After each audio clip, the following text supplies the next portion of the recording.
मैंने तुमसे कहा ना मुझे कुछ नहीं सुनना। अगली बार मुझे फोन किया तो पुलिस कंप्लेन कर दूंगी। इसे तुम धमकी ही समझना।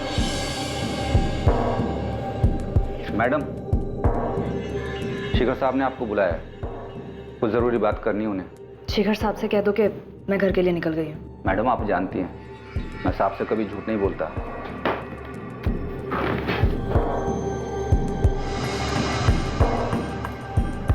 अब आपको झूठ बोलने की जरूरत नहीं है।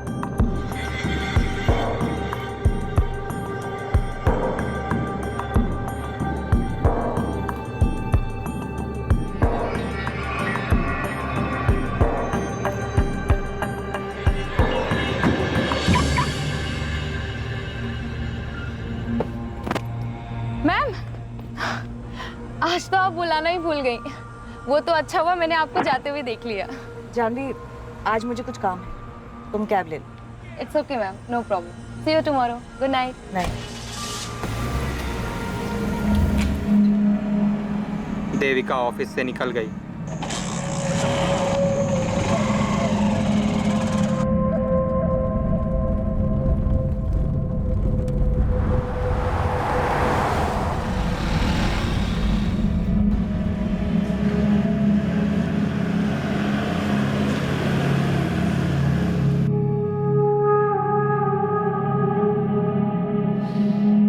हाँ, वाह क्या खुशबू है देविका।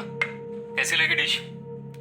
मैंने खास तुम्हारे लिए बनाई है। बस तुम घर जल्दी आ जाओ, हम लोग साथ में खाना खाएंगे। पुरुषोत्तम तुम खा लो, मैं शिखर के साथ खा चुकी हूँ। देविका, पूरे दिल्ली में तुम्हें ऐसा लजीज चिकन कहीं नहीं मिलेगा। ये स्वीट हस्बैंड बनने वाला ड्रामा बंद कर दो। तुम चाहे जो कर लो, मैं अपना फैसला बदलने वाली नहीं। आज तक मैंने तुम्हारी हर घटिया हरकत नजरअंदाज की, लेकिन इस बार तुमने हमारी प्रॉब्लम्स में विद्युत को लाकर ठीक नहीं किया। तो मैं और क्या करता? तुम तो मेरी बात मानने से रही। मुझे लगा कम से कम तुम अपने बेटे की बात तो मानोगी। तुम अपनी मनमानी करती हो, बेटा यहाँ पे अपनी मनमानी करता है, और मैं तो यहाँ पे।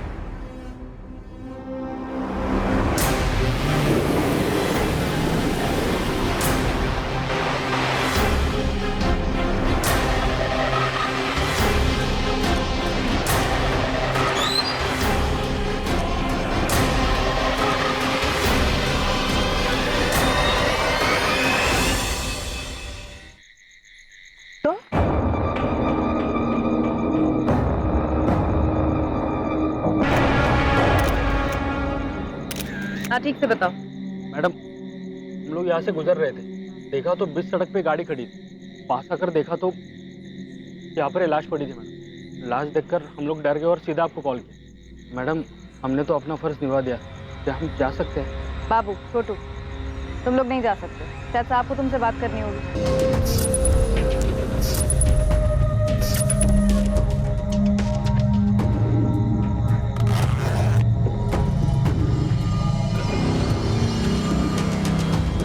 मैडम,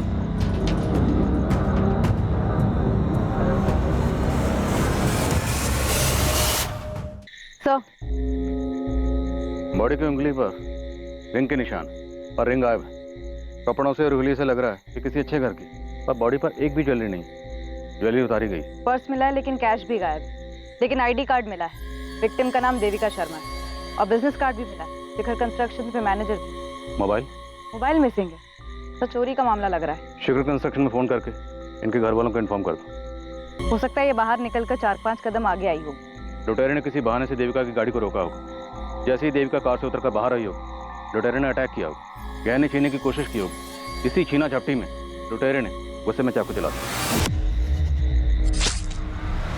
बॉडी से सारे गहने उतारे गए, पर्स से पैसे निकाले गए और मोबाइल मिसिंग। लेकिन गाड़ी में लैपटॉप है सर। लुटेरे लैपटॉप क्यों छोड़ेंगे? लैपटॉप की कीमत तो मोबाइल से ज्यादा मिलती।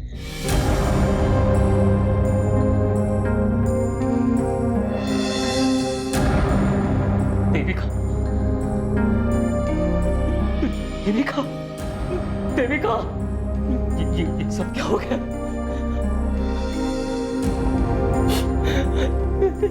सर, किसने किया ये मेरी देविका के साथ? देखिए, फिलहाल तो यही लग रहा है कि लूट के इरादे से ही देविका जी की गाड़ी को रोका गया होगा और शायद छीना झपटी में लुटेरों ने चाकू चला दिया। वैसे इतनी रात गए आपकी बीवी यहाँ कहाँ से रही थी? काम से आ रही थी। अभी कुछ घंटों पहले मेरी बात भी हुई थी देविका से। हम साथ खाना खाने वाले थे। देविका जी की किसी से कोई दुश्मनी? दुश्मनी?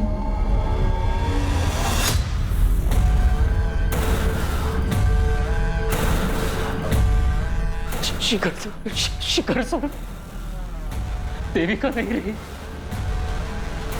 छोड़ के चली गई वो हमें।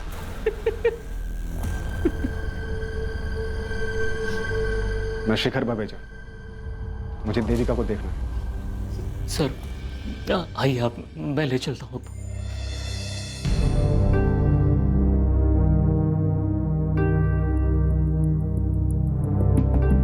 शिखर बवेजा मतलब शिखर कंस्ट्रक्शन के मालिक, राइट? जी सर, मेरी मम्मी के बॉस। बॉस होते हुए रातों रात दौड़े चले आए। काफी मानते होंगे देविका को। शिखर बवेजा बहुत बड़े आदमी है सर, और बड़े लोग सिर्फ अपने आप को मानते, जो मन में आया करते।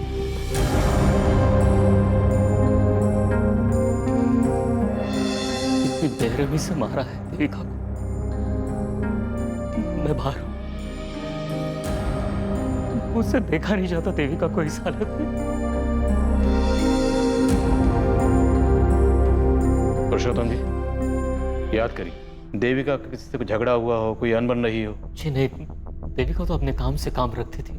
उसके लिए तो उसका अपना घर और उसकी जॉब, बस यही उसकी दुनिया थी। शिखर जी, देविका आपके साथ काम करती थी। कंस्ट्रक्शन लाइन जैसी कॉम्पिटिटिव फील्ड में अक्सर दुश्मनियां हो जाती हैं। क्या देविका की जान को किसी से खतरा था? खतरा मुझे था, दुश्मन मैंने पाले थे। और देविका पर इस तरह से हमला। तो हो सकता है आपके दुश्मनों में से किसी ने आपको चोट पहुंचाने के लिए ये सब किया। किसी में इतनी हिम्मत नहीं है कि शिखर बवेजा को चोट पहुंचा सके। अगर फिर भी अगर किसी ने ये जुर्रत की है तो उम्मीद करता हूं कि जल्द से जल्द आप उन्हें गिरफ्तार कर लेंगे। आप बेफिक्र रहिए, हम पूरी कोशिश करेंगे। कोशिश नहीं, मुझे रिजल्ट्स चाहिए, और वो भी जल्दी।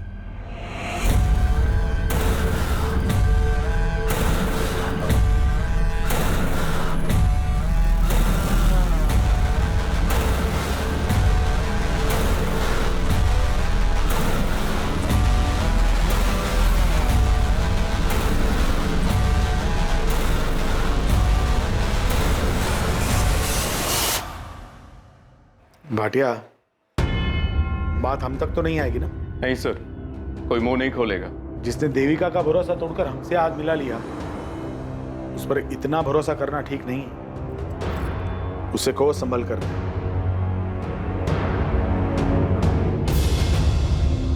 अविनाश, ये न्यूज़ देखी तुमने?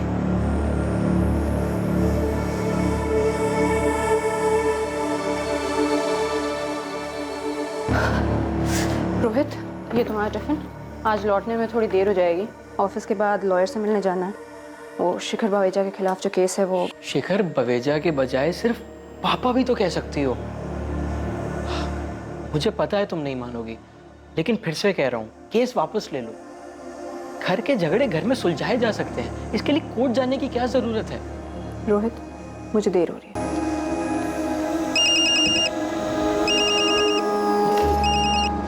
हेलो, सिद्धांत चाचा। प्रगति बेटा, अब तुम्हारी माँ अपने घर जा सकती है, क्योंकि रास्ते कांटा हट चुका है। मतलब? देविका नहीं रही। ये क्या बोल रहे हैं आप? अब बुरे का अंजाम आखिरकार बुरा ही होता है ना। बहुत भयानक मौत मरी देविका। अच्छा, जाके सावित्री भाभी से बात करो कि उनकी प्रार्थना सफल हो गई। माँ से? जी जी चाचा।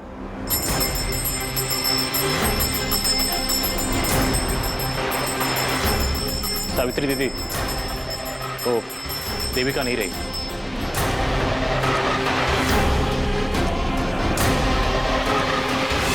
शिखर कंस्ट्रक्शंस की मैनेजर देविका शर्मा की हत्या पर लोगों की अलग अलग प्रतिक्रियाएं थी। कुछ लोग वाकई देविका की मौत से दुखी थे और कुछ लोगों को राहत महसूस हुई थी। देविका शर्मा की जिंदगी के कई पहलू अभी सामने आने बाकी थे। उसके निजी और व्यावसायिक रिश्ते, उन रिश्तों के समीकरण, उनकी पेचीदगियां, इन सब से गुजरने के बाद ही इस बात का जवाब मिलने वाला था कि आखिर देविका शर्मा को किसने और क्यों मारा। जैसा कि मैंने इनिशियल रिपोर्ट में बताया, हमला अचानक हुआ, विक्टिम को रिएक्ट करने का समय ही नहीं मिला। इसलिए आपको कोई रेजिस्टेंस मार्क नहीं मिला? जी, वार काफी ब्रूटल था। चाकू को पेट में घुसा के घुमाया गया था। किसी पेशेवर का काम लग रहा है। मुमकिन है सुपारी दी गई हो। और हमलावर का इरादा जान से मारने का ही रहा होगा। कि अगर चोरी का इरादा होता तो लैपटॉप क्यों छोड़ती? जो गहने लूटे गए वो काफी कीमती थे। देविका के पति पुरुषोत्तम ने बताया कि गहने 1-1.5 लाख के थे। और कैश कितना था? कैश तो 2-3 हज़ार से ज्यादा नहीं रखती थी, लेकिन मोबाइल 80 हज़ार का था। IMEI ट्रैकिंग पर डालने के लिए बोल दिया है। उस एरिया के जितने भी हिस्ट्री शीटर्स हैं सबको राउंड ऑफ करो। जैन सर। जी सर। यस सर, मैं अपडेट करता रहूंगा सर। Thank you. कमिश्नर साहब, ये शेखर बवेजा हम पर प्रेशर डलवाना चाह रहा है। सर, देविका के पति पुरुषोत्तम से ज्यादा तो इसका बॉस शेखर बावेजा उछल रहा है।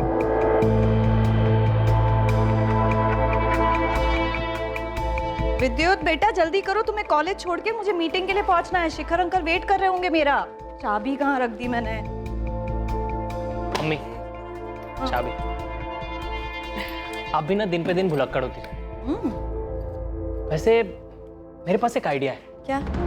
आप ना मुझे एक बाइक दिला दो, फिर ना मेरी वजह से आपको देर होगी और ना शेखर अंकल को आपकी वजह से। अच्छा बहाना है बाइक लेने का। चलो जल्दी। मम्मी तुम बेकार में ही डर रही हो। मैं तो कभी 60 की स्पीड भी क्रॉस नहीं करता और सारे ट्रैफिक रूल्स भी फॉलो करता हूँ। और ये मत सोचना किसी लड़की को इंप्रेस करने के लिए बाइक मांग रहा हूँ। अच्छा, तो फिर बाइक लेने का फायदा ही क्या? ये ले। मेरी बाइक की चाबी तुम्हारा advance birthday gift. Yes, you are the best mummy, my super mom. Vidyut बेटा, कुछ खा ले। मुझे नहीं खाना, आप खा लो। तुम नहीं खाओगे तो मैं कैसे खा पाऊंगा? हाँ? अच्छा बेटा सुन, शिखर सर से मेरी बात हुई है। क्या? आप सबसे पहले तो ये शिखर सर बोलना बंद करो। वो मम्मी के बॉस थे, आपके बॉस नहीं। और क्या जरूरत थी आपको उनसे बात करने की? उनकी मनमानी की वजह से ही तो ये सब बिगड़ा था। बेटा, बड़े लोग मनमानी करते हैं क्योंकि उनकी मनमानी चलती है। और तू पुरानी बातें भूल जा। शिखर सर ने कहा है तू चाहे तो वहां फिर से काम शुरू कर सकता है। आपको जरा भी शर्म नहीं आती क्या पापा? आपके अंदर थोड़ा भी सेल्फ रिस्पेक्ट है भी या नहीं? विद्युत बेटा, कुछ खा तो ले। ठीक है कमिश्नर साहब, आई होप आपके ऑफिसर्स आपके किए हुए प्रॉमिस को निभाएंगे। Thank you sir. मैं आप सभी से सिर्फ एक बात कहना चाहता हूं। देविका अब नहीं है, लेकिन ये कंपनी है, और ये कंपनी जितनी मुझे अजीज है उतनी ही देविका को भी थी। शिखर कंस्ट्रक्शंस का नाम हमेशा शिखर पर ही रहना चाहिए। यही देविका को हमारी श्रद्धांजलि होगी। जानवी, देविका की जितनी भी फाइल्स हैं मेरे केबिन में लेकर आओ। जी सर।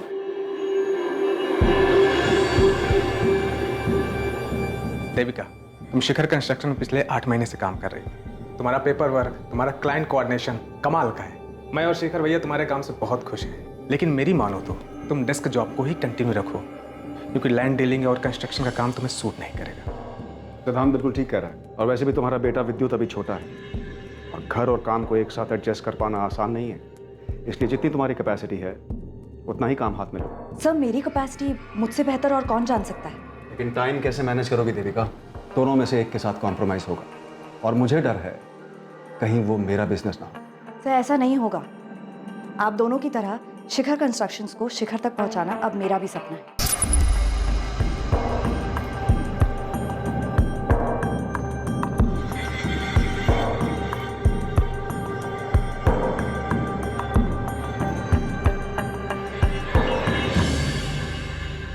सर, देखते ही देखते देविका शर्मा 10 साल के अंदर ही शिखर कंस्ट्रक्शन की सेकंड बॉस बन गई थी।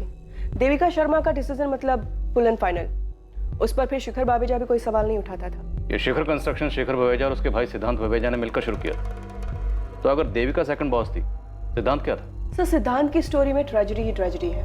इनफैक्ट सिद्धांत ने ही देविका को जॉब पर लगवाया था, लेकिन देखते ही देखते देविका इतनी आगे बढ़ गई कि शिखर अपने सगे भाई से ज्यादा देविका पे भरोसा करने लगा था।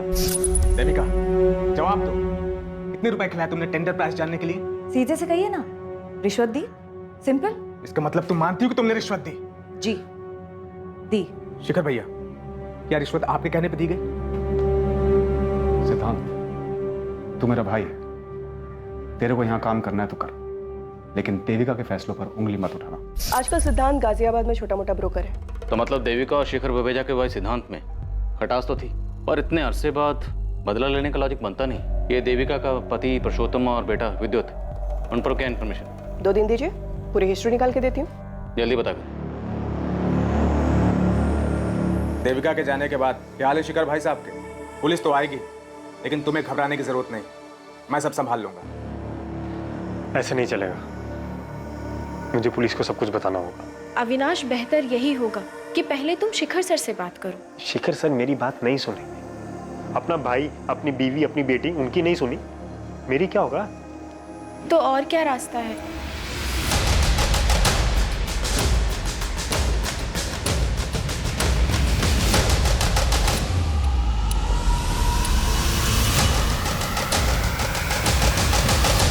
सर, हमें मम्मी की बॉडी कब तक मिलेगी? 2 दिन में मिल जाएगी। इन तस्वीरों को देखकर ऐसा लगता है कि तुम अपने पापा के बजाय शायद मम्मी के ज्यादा करीब थे। जी सर, इनफैक्ट मैं तो मम्मी को सुपर मॉम कहता था। घर, ऑफिस, मेरी पढ़ाई सब अकेले ही मैनेज कर लेती थी। और देविका को नौकरी भी अच्छी मिल गई थी। शिखर सर बड़े अच्छे इंसान हैं। जब विद्युत छोटा था और कभी बीमार पड़ जाता था तो वो फौरन ही देविका को छुट्टी दे देते ताकि वो विद्युत का ख्याल रख सके। आप भी तो ख्याल रख सकते थे ना पापा। सर, ये देविका की फोटो, यही ज्वेलरीज वो रेगुलर पहनती थी। उस रात भी देविका ने यही नेकलेस और ईयररिंग्स पहने थे। रिंग की फोटो नहीं है? देविका के हाथ से रिंग भी तो गायब थी। वो रिंग देविका को 1 महीने पहले ही शिखर सर ने गिफ्ट दी थी। काफी महंगी थी। काफी दिलदार बॉस लगते हैं शेखर बावेजा जी। विद्युत का इस साल ग्रेजुएशन हो गया तो उन्होंने ट्रेनिंग के लिए उसे फौरन अपनी कंपनी में जॉब दे दी थी, लेकिन इसने पिछले महीने छोड़ दिया। छोड़ क्यों दे? बस सर, मेरा मन नहीं लगा वहाँ। हमारी मम्मी 10 साल से वहाँ काम कर रही थी। वो इतने दिलदार किस्म के बॉस हैं। हमारी मम्मी को महंगे महंगे तोहफे देते थे। कोई एहसान नहीं करते थे। इनफैक्ट मेरी माँ ने उनके ऊपर एहसान किया था। अपनी जान दाव पे लगाकर उनकी जिंदगी बचाई थी। मनोहर, कहाँ हो तुम? पार्किंग से गाड़ी लाने में इतना टाइम लगता है? गेट इट फास्ट, हम वेट कर रहे हैं।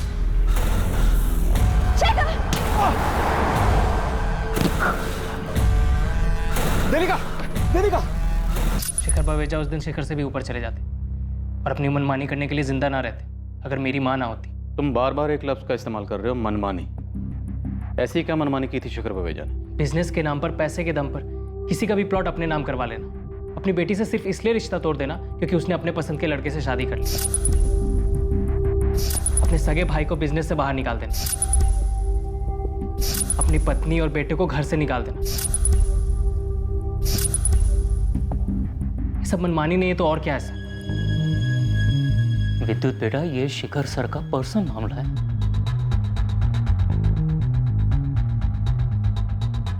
वैसे इस देविका शर्मा की कहानी में शिखर बावेजा का किरदार काफी स्ट्रांग नजर आ रहा है। और पुरुषोत्तम का किरदार काफी कमजोर। घर में माँ बेटे की इतनी तस्वीरें हैं लेकिन पुरुषोत्तम की एक भी नहीं। कुछ तो गड़बड़ थी इस फैमिली में। शिखर सर के खिलाफ बोलने की क्या जरूरत थी? वो हमारी मदद करना चाहते हैं। आपको जरा भी दुख नहीं है ना मम्मी की मौत का? इनफैक्ट आपको तो ये दुख सताया जा रहा है कि कहीं जो पैसे आ रहे थे वो आना बंद ना हो जाए। इतने सेल्फिश कैसे हो सकते हैं पापा? ऐसा बिल्कुल नहीं है विद्युत। मैं भी देविका से बहुत प्यार करता था। दुख भी है उसके जाने का। हाँ, शायद मेरे चेहरे पे दिखता नहीं है क्योंकि पिछले 1 महीने से मैं खुद को इस बात के लिए तैयार कर रहा था कि देविका मुझे छोड़ के जाने वाली है। फिर भी आप शिखर बावेजा के नाम की ही माला जप रहे, जबकि सबकी वजह भी वही है। मैं नहीं करने वाला शिखर बावेजा की नौकरी। जी हाँ इंस्पेक्टर, जो रिंग देविका पहनती थी वो मैंने ही दी थी उसको। बिल है मेरे पास और उस पर रिंग की फोटोग्राफ भी है। मैं भिजवा दूंगा आपको। अच्छी बात है, आप हाथ पैर मार रहे हैं। उम्मीद करता हूं किसी नतीजे पर भी पहुंचे। साहब, बुरा ना माने तो कुछ कहूं? अगर आप मालकिन और विवेक बाबा को वापस घर बुला लेते तो। आज बोल दिया मनोहर, दोबारा नसीहत मत देना। आउट।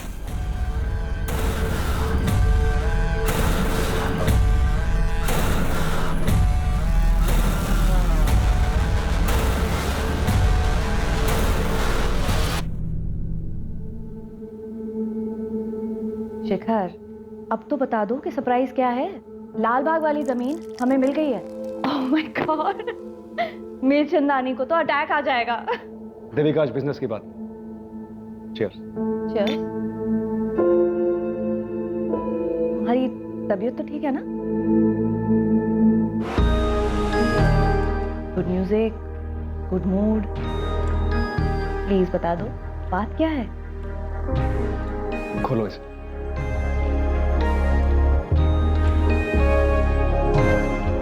शादी करोगी मुझसे?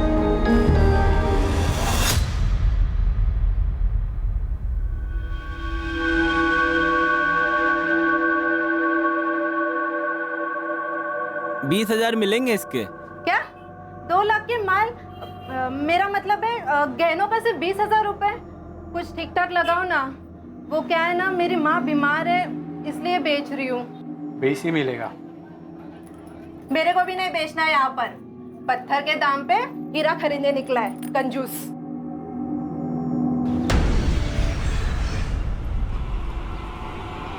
बाबू तू है क्या? मैंने बोला था ना तुझे, ये गहने तेरे पहनने के लिए है, बेचने के लिए नहीं। ऐसे गहने पहन के निकलूंगी तो लोग पूछेंगे नहीं क्या मुझे? इसलिए ना इसको बेचने में ही फायदा है। और वैसे भी ये लूट के गहने हैं, समझा? चुप कर पगली, मरवाएगी क्या? और वैसे भी दिल्ली में सिर्फ दीवारों के नहीं, हवाओं के भी कान होते हैं। और अगर गलती से पुलिस ने सुन लिया ना तो दोनों काम से गए। इस कहानी में भी कई मोड़ आने बाकी थे। पुलिस मर्डर के मोटिव को लेकर असमंजस में थी। किरदार कई थे, कहानियां भी कई थी, लेकिन हत्या का कारण अब भी गुप्त था। लेकिन जल्द ही संदिग्धों का पिटारा खुलने वाला था और कई दबे राज सबके सामने आने वाले थे। शुक्रिया मालकिन। कैसे हैं वो? सीकर साहब बहुत अकेले हो गए, लेकिन कभी कुछ जताते नहीं। मैंने उनसे बोला कि आपको और विवेक बाबा को वापस बुला लें, लेकिन उन्होंने मुझे डांट दिया। पर आप फिक्र ना करें, वो देविका तो अब रही नहीं। साहब एक दिन खुद आपको लेने आएंगे। नहीं जाऊंगा मैं उनके पास। वो लेने भी आएंगे ना, तब भी नहीं जाऊंगा, बोल देता हूँ। चुप रहो विवेक, तुम भी अपनी बहन के जैसी बातें करने लगे हो। उनका ख्याल रखिएगा और ऑफिस में जो कुछ भी हो रहा है उसकी खबर देते रहिएगा। जी मालकिन। सर, ये देविका के पति पुरुषोत्तम और उसके बेटे विद्युत का कंप्लीट केवाईसी निकाला है। ये पुरुषोत्तम थोड़ा अजीब कैरेक्टर है। नवाब की तरह जीता है, ना कोई काम ना कोई जिम्मेदारी, बस मटर गश्ती करना, गप्पे लड़ाना, यही उसका काम है। पुरुषोत्तम ने आखिरी जॉब 10 साल पहले की थी और जवानी में जितने भी जॉब किए कहीं पर भी 6 महीने से ज्यादा नहीं टिका है। और देविका से शादी के बाद तो मानो उसने VRS ले लिया हो। उसकी सोसाइटी के लोग उसकी बहुत खिल्ली उड़ाते हैं, लेकिन उसकी मोटी चमड़ी पे कोई फर्क नहीं पड़ता है। और विद्युत को? बाप से बिल्कुल उल्टा। बात बात पे पटाखे फूटते हैं उसके दिमाग में। उसकी सोसाइटी के एक लड़के ने ही बताया था कुछ दिन पहले माँ बेटे में बहुत बड़ा झगड़ा हुआ था। क्या हुआ विद्युत? बाइक स्टार्ट नहीं हो रही? चल मेरे साथ कार में आ जा, तुझसे कुछ बात भी करनी है। शिखर के बारे में। शिखर अंकल बोलो बेटा। अंकल या डैडी, आपने मुझे सब कुछ बता दिया मम्मी। विद्युत, गाड़ी में बैठो, गाड़ी में बात करते हैं। क्यों शर्म आ रही है? अब शर्म नहीं आई जब उसकी दी हुई अंगूठी पहनी आपने? मैं आपको अपनी सुपर मॉम मानता था, आपने अपने बॉस के साथ। बकवास बंद करो, अभी तुम छोटे हो, ये नहीं समझोगे। लेकिन आप एक बात अच्छे से समझ लो मम्मी, आपको उस आदमी या मेरे में से किसी एक को चुनना होगा, क्योंकि मैं नहीं देख सकता आपको उसके साथ। और अगर ऐसा हुआ ना तो मैं कुछ कर बैठूंगा, या तो मैं अपने आप को मार दूंगा, या फिर उस शिखर को, या फिर आपको। विद्युत ने हमें बताया था कि शिखर विवेजा ने अपने बीवी बच्चों को घर से निकाल दिया था। आप एक बार मेरी बात तो सुन लीजिए। मुझे तुम्हारी कोई बात नहीं सुननी, तुम्हारी शक्ल तक नहीं देखनी। तुम जाओ यहाँ से। चलो माँ, हम चलते हैं। हाँ जाओ, सब जाओ, मुझे कोई फर्क नहीं पड़ता है। Get lost। तो मतलब देविका और शिखर विवेजा के बीच में गहरा रिश्ता था, दोनों सीरियस थे। हो सकता है यही देविका के कत्ल की वजह बनी है। देखिए, आपको कोई गलतफहमी हुई। मेरे पति ने मुझे घर से नहीं निकाला है। वो मुझे थोड़ी अस्थमा की प्रॉब्लम है, इसलिए हवा पानी बदलने मैं अपने बेटे के साथ अपने भाई के यहाँ आई। अब भी वक्त है, जो भी वो बता दीजिए, वरना हम सब तक पहुँच ही जाएंगे। मम्मी ने आपसे जो कहा वही सही है। उसकी तबीयत ठीक नहीं, इसलिए हम मामा जी के घर आए। नहीं मैडम, जीजा जी और दीदी में कोई प्रॉब्लम नहीं। हाँ प्रॉब्लम थी, पर इतनी भी बड़ी प्रॉब्लम नहीं थी जो कभी ठीक नहीं हो सकती थी। प्रगति, पुलिस स्टेशन आ सकती हो? लेकिन आपकी माँ और भाई ये दोनों तो कह रहे हैं कि कोई प्रॉब्लम नहीं। झूठ बोल रहे हैं सब। मेरी माँ, मेरे मामा जी और कुछ हद तक मेरा भाई विवेक भी। सब डरते हैं शिखर बावेजा से। शिखर बवेजा, आप नहीं डरती अपने पापा से? नहीं, मैं किससे नहीं डरती, लेकिन मेरी माँ डरती है, मेरे बाप से, समाज से, उसके आने वाले कल से। तभी तो ये बात कबूल नहीं कर पा रही कि मेरे बाप ने उसको धक्के मार के उसके घर से बाहर निकाल दिया। लेकिन देविका तो अब कभी लौट नहीं पाएगी। और देखा जाए तो देविका की मौत से तुम्हें और तुम्हारी माँ को सबसे ज्यादा फायदा हुआ है। तुम्हारी माँ वापस अपने घर जा सकती है। मेरी माँ इस बात का इंतजार कर रही है कि कब शिखर बावेजा खुद उसको उस घर में वापस ले जाने आएंगे, लेकिन मुझे पता है कि वो ऐसा कुछ नहीं करने वाले। और मेरी माँ तो खुद कुछ करना नहीं चाहती। और जहाँ तक रही मेरी बात, मुझे सिर्फ उस पुश्तैनी घर से लेना देना है जहाँ से उसने मेरी माँ को धक्के मार के निकाल दिया, उस देविका की वजह से, जिस पे मेरी माँ का हक है। इसलिए मैंने केस भी किया है। इसके अलावा मुझे शिखर बावेजा से कोई मतलब नहीं। तो आप अपनी और अपने परिवार की परेशानियों के लिए किसे जिम्मेदार मानती हैं? अपने पापा शिखर बवेजा को या देविका शर्मा को? अपनी माँ को। ये मेरी एम्प्लॉय है जानवी। उस रात के बारे में आपको कुछ बताना चाहती है? मैम, देविका मैम अक्सर मुझे अपनी कार में लिफ्ट दिया करती थी, लेकिन उस रात अचानक से उन्होंने मुझे कैब लेने के लिए कहा। जानवी, आज मुझे कुछ काम है, तुम कैब ले लो। It's okay ma'am, no problem. और जब वो अपनी कार लेकर बाहर निकली तब मैं वहीं पर खड़ी थी और मैंने देखा कि जैसे ही वो अपनी कार लेकर निकली, उनकी कार के पीछे पीछे एक बाइक भी गई जो अविनाश की थी। कौन है अविनाश? अविनाश हमारी कंपनी में एक एम्प्लॉय था। कुछ दिनों पहले नौकरी से निकाला था उसे देविका ने। कंपनी के साथ फ्रॉड किया था उसने। अविनाश, ये दूसरा टेंडर है जो मीरचंदानी बिल्डर्स ने हमसे कम दाम पर भरा है। ये इत्तेफाक नहीं हो सकता। मैम, मैं आपका गुस्सा समझ सकता हूँ, लेकिन आप मुझ पे क्यों शक कर रही हैं? तो फिर डरने की क्या बात है? तुम अपना पासवर्ड बताओ, तुम्हारा ईमेल आईडी चेक करेंगे जैसे दूसरे एम्प्लॉइज का किया है। Avinash@123।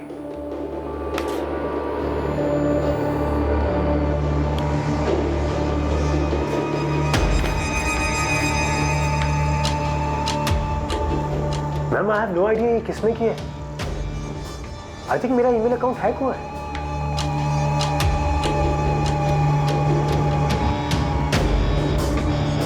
इससे पहले कि मेरा हाथ उठ जाए, आउट ऑफ हियर। मैम, मैं ये नहीं कह रही हूँ कि अविनाश ने ही देविका मैम का मर्डर किया है, लेकिन वो बाइक अविनाश की ही थी और शायद चला भी वही रहा था, लेकिन उसने हेलमेट पहना था इसलिए मैं उसका चेहरा ठीक से देख नहीं पाई। देविका ने मुझे बताया था कि नौकरी से निकाले जाने के बाद भी अविनाश उसे फोन किया करता था। मैंने तुमसे कहा ना मुझे कुछ नहीं सुनना। अगली बार मुझे फोन किया तो पुलिस कंप्लेन कर दूंगी। मुझे इस अविनाश का नंबर और एड्रेस चाहिए। जानवी, यू कैन गो।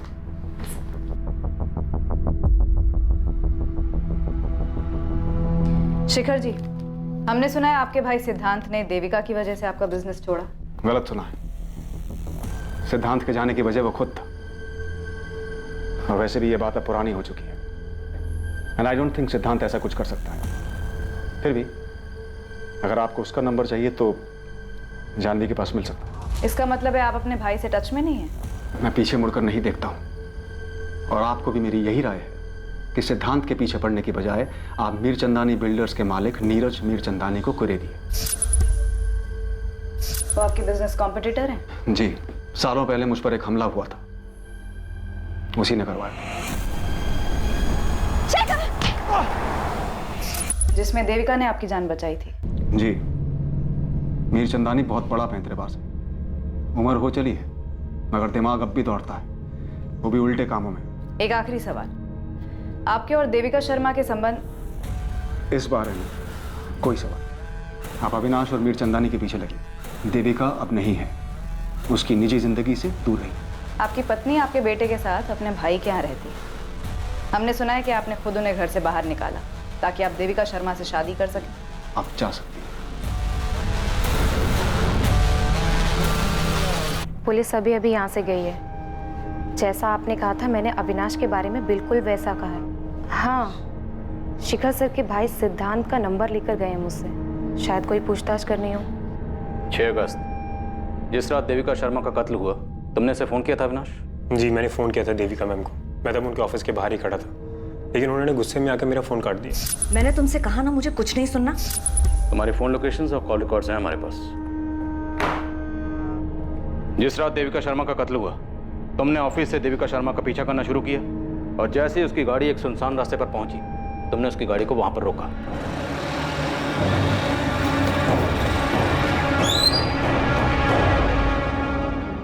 तुम? और फिर वहां तुमने देविका शर्मा का कत्ल किया और थोड़ी दूर ले जाकर उसकी बॉडी को छोड़ दी। जी नहीं, ऐसा कुछ भी नहीं हुआ था सर। मैं सिर्फ देविका मैम को मिलकर उनको कुछ दिखाना चाहता था, लेकिन वो मेरी बात सुनने के लिए राजी नहीं थी, इसीलिए मुझे ये रास्ता अपनाना पड़ा।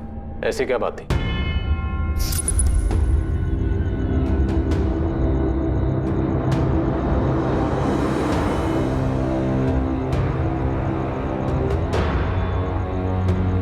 देविका मैम, अब यकीन हुआ आपको मेरी बात का?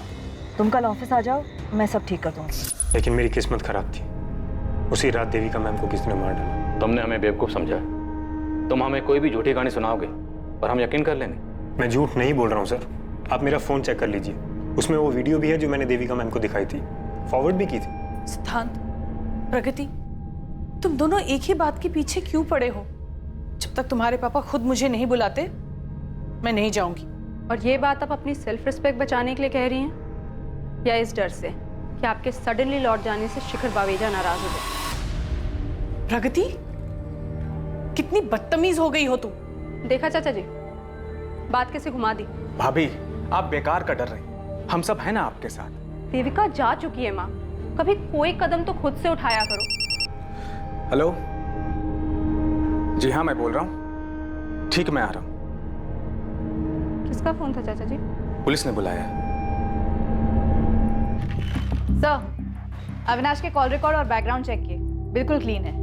शिखर कंस्ट्रक्शन से फोन आया था, जानवी बिना बताए ऑफिस से चली गई और फोन भी बंद है। मतलब अविनाश की बात सही निकली? जानवी का फोन ट्रैकिंग पे डाल दिया है। शिखर बावेजा के भाई सिद्धांत बावेजा, उसको भी यहाँ बुला लिया है। ये जानवी बड़ी चालाक निकली। बड़ी चालाकी से इसने देविका का विश्वास जीता और फिर देविका को अविनाश के खिलाफ भड़काया। हमारे सामने भी अविनाश का नाम यही लेकर आई थी। हो सकता है ये शिखर बावेजा को बेवकूफ बना रही हो और ये सब इसने किया मीर चंदानी के कहने पर। तुम मीर चंदानी से मिलो, मैं शिखर बावेजा के भाई सिद्धांत से बात करता हूँ।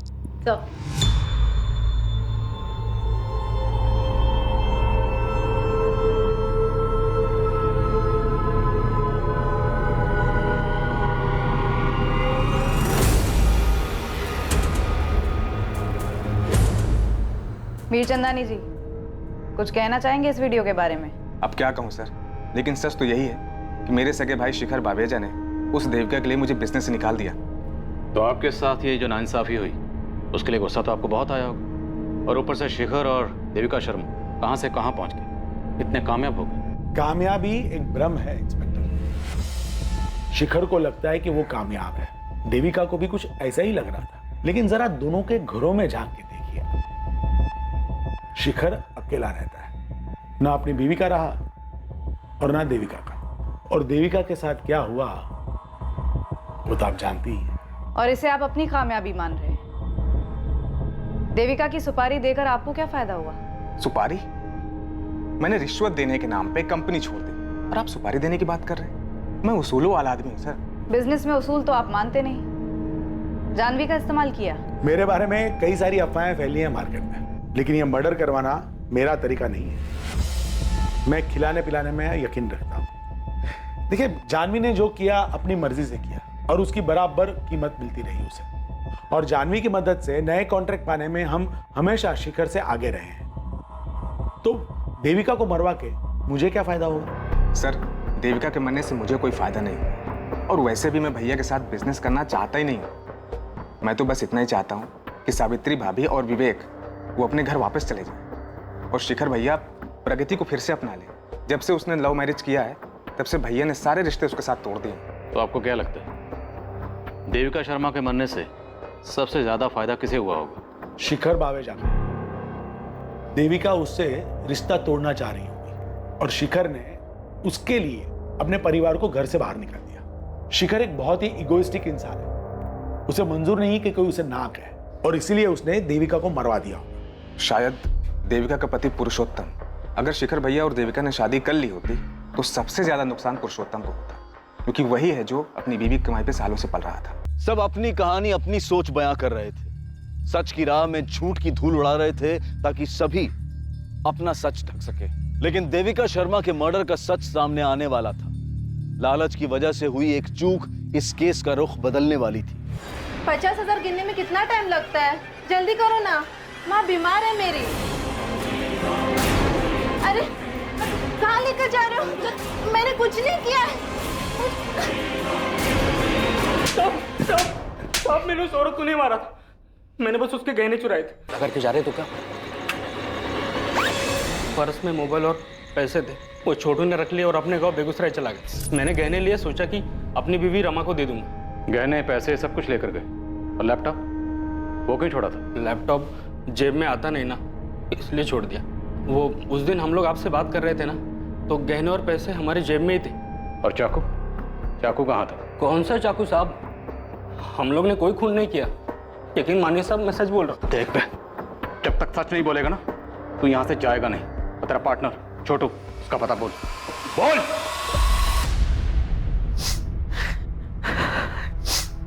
तुम बार बार यहाँ क्यों आते हो?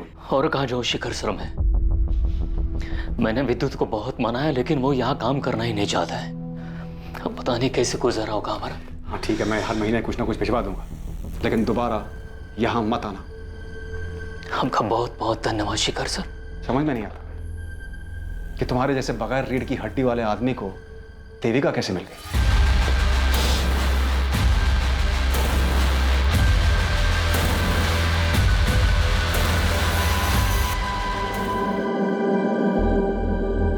ये रिंग कब ली? शिखर ने दी है। प्रपोज किया है, शादी करना चाहता है। तुमने क्या कहा? अभी कुछ जवाब नहीं दिया, सोच रही हूँ हाँ कह दूँ। वो विद्युत को अपनाने के लिए तैयार है। और मेरा क्या होगा? पुरुषोत्तम, अपने बलबूते पर चलना सीख लो।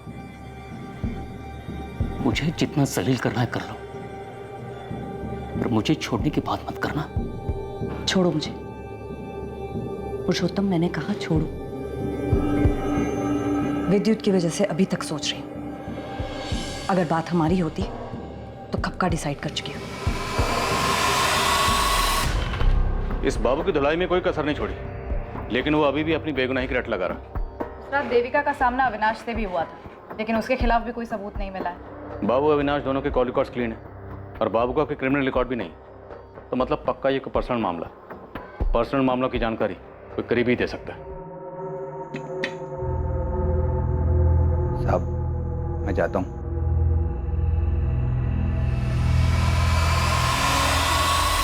तुम फिक्र मत करो, मैं विद्युत से बात करूँ, मान जाएगा। वो कह चुका है कि अगर मैंने तुमसे शादी की तो वो कुछ कर बैठेगा। नादान है विद्युत, ऐसा कुछ नहीं करेगा। मेरी कुछ समझ नहीं आ रहा है, लेकिन एक बात तो तय है, मैं विद्युत को हर्ट नहीं कर सकती। ये सारा किया धरा पुरुषोत्तम का है। मैंने सोचा था सही वक्त पर विद्युत को सब कुछ बता दूंगी, लेकिन उस मतलबी ने भाड़ में गया पुरुषोत्तम। अगर वो मतलबी है तो तुम भी तो मतलबी हो। मैंने एक एक करके अपने भाई, अपनी बीवी, अपने बच्चों को खुद से दूर कर दिया, सिर्फ तुम्हारे लिए। और तुम सिर्फ अपने बेटे के बारे में सोच रही हो, मेरे बारे में कुछ नहीं। तुम इस तरह अपनी मनमानी नहीं कर सकती, मुझे नहीं छोड़ सकती। मैंने अभी कोई फैसला नहीं लिया था, लेकिन तुम्हारी ये हरकत देखकर मन कर रहा है कि तुम्हारे साथ सारे के सारे रिश्ते अभी तो। मैं सावित्री नहीं जो तुम्हारी सारी बदतमीजियां सह लूंगी।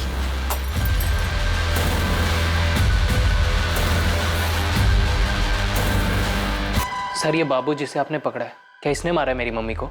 मुमकिन है, पर हमारे पास कोई सबूत नहीं है। विद्युत, एक बात बताओ, जब तुम्हें यह पता चला होगा कि तुम्हारी मम्मी शिखर बवेजा से शादी करने वाली है, उस वक्त तुम्हें बहुत बुरा लगा होगा, गुस्सा भी बहुत आया होगा। जी सर, गुस्सा तो मुझे बहुत आया था, पर मुझे पूरा यकीन था कि मेरी मम्मी मुझे छोड़कर कभी नहीं जाएगी। सर, मुझे तो लगता है ये शिखर बवेजा ने ही मेरी मम्मी को मरवा दिया, क्योंकि मम्मी ने उसे मेरी वजह से मना कर दिया होगा। पर यह भी तो हो सकता है कि तुम्हारे पापा पुरुषोत्तम ने तुम्हारी मम्मी को मरवाया, क्योंकि अगर तुम्हारी मम्मी शादी करके शिखर बवेजा के पास चली जाती, तुम्हारे पापा पुरुषोत्तम, उनकी सारी ऐशो आराम खत्म हो जाती।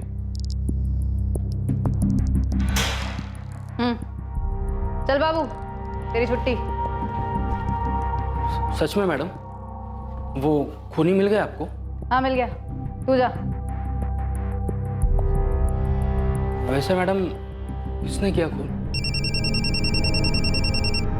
हेलो जी सर, ठीक है मैं अभी आता हूँ। लेकिन खून किया किसने? जी जी पापा भी यहीं हैं,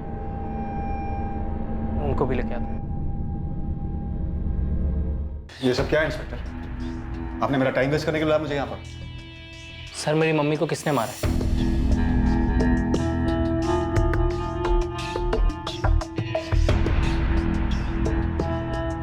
शेखर जी, आपका वफादार नौकर मनोहर कहाँ है? कल शाम से काम पर नहीं आया, उसका फोन भी नहीं लग रहा। हमारी कस्टडी में।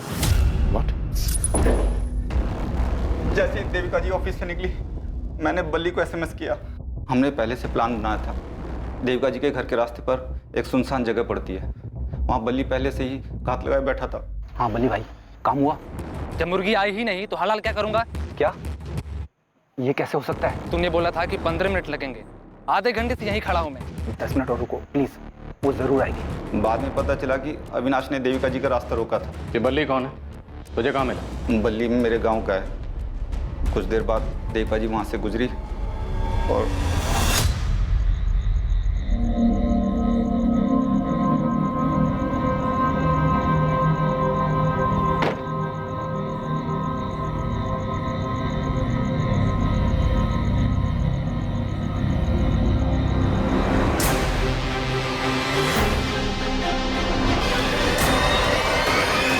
किसके कहने पर किया ये सब? मालकिन को उनका घर मिल जाए इसलिए कि हमने ये।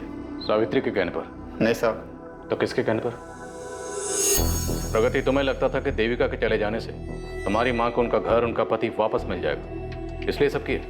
हाँ, और ऐसा हो भी जाता अगर आप लोग बीच में ना आते तो। आप लोगों से कोई शिकायत नहीं है मुझे। आप लोग तो अपनी ड्यूटी कर रहे थे, कोई मनमानी नहीं। जैसे शिखर बावेजा ने की मुझ पे, मेरी माँ और मेरे भाई पे। जब मैंने अपने पसंद के लड़के से शादी करनी चाहिए तो उसने मुझसे सारे रिश्ते तोड़ दिए, लेकिन जब देविका से रिश्ता जोड़ना था तो मेरे भाई और मेरी माँ को घर से निकाल दिया। मुझसे ये बर्दाश्त नहीं। और तुमने मनोहर के जरिए देविका को मरवाने की सुपारी दी। और क्या करती मैं? जिंदगी भर अपनी माँ को रोते हुए उदास देखती। और तुमने मनमानी करने की सोची? चाहे जितना ही मना करूं, पर हूं तो शिखर बावेजा की बेटी ही ना। शायद मनमानी खून में दौड़ती है। शेखर बवेजा ने तुम्हारे साथ, तुम्हारे भाई के साथ, तुम्हारी माँ के साथ ज्यादती की, पर देविका का कत्ल करके तुम कातिल बन गई। अपनी तो जिंदगी बर्बाद की ही की, साथ में मनोहर की जिंदगी भी बर्बाद कर दी। एक बार मुझसे तो कहा होता, हम मिलके तुम्हारे माँ और भाई को संभाल ले। गलती मेरी है, मैंने ही इसकी बात नहीं मानी। हिम्मत करके मुझे शिखर को छोड़ देना चाहिए था। शायद अपने दुख के आगे मैं ये समझ ही नहीं पाई कि मेरे दुख का मेरे बच्चों पे क्या असर पड़ रहा है। मुझे माफ कर दे प्रगति।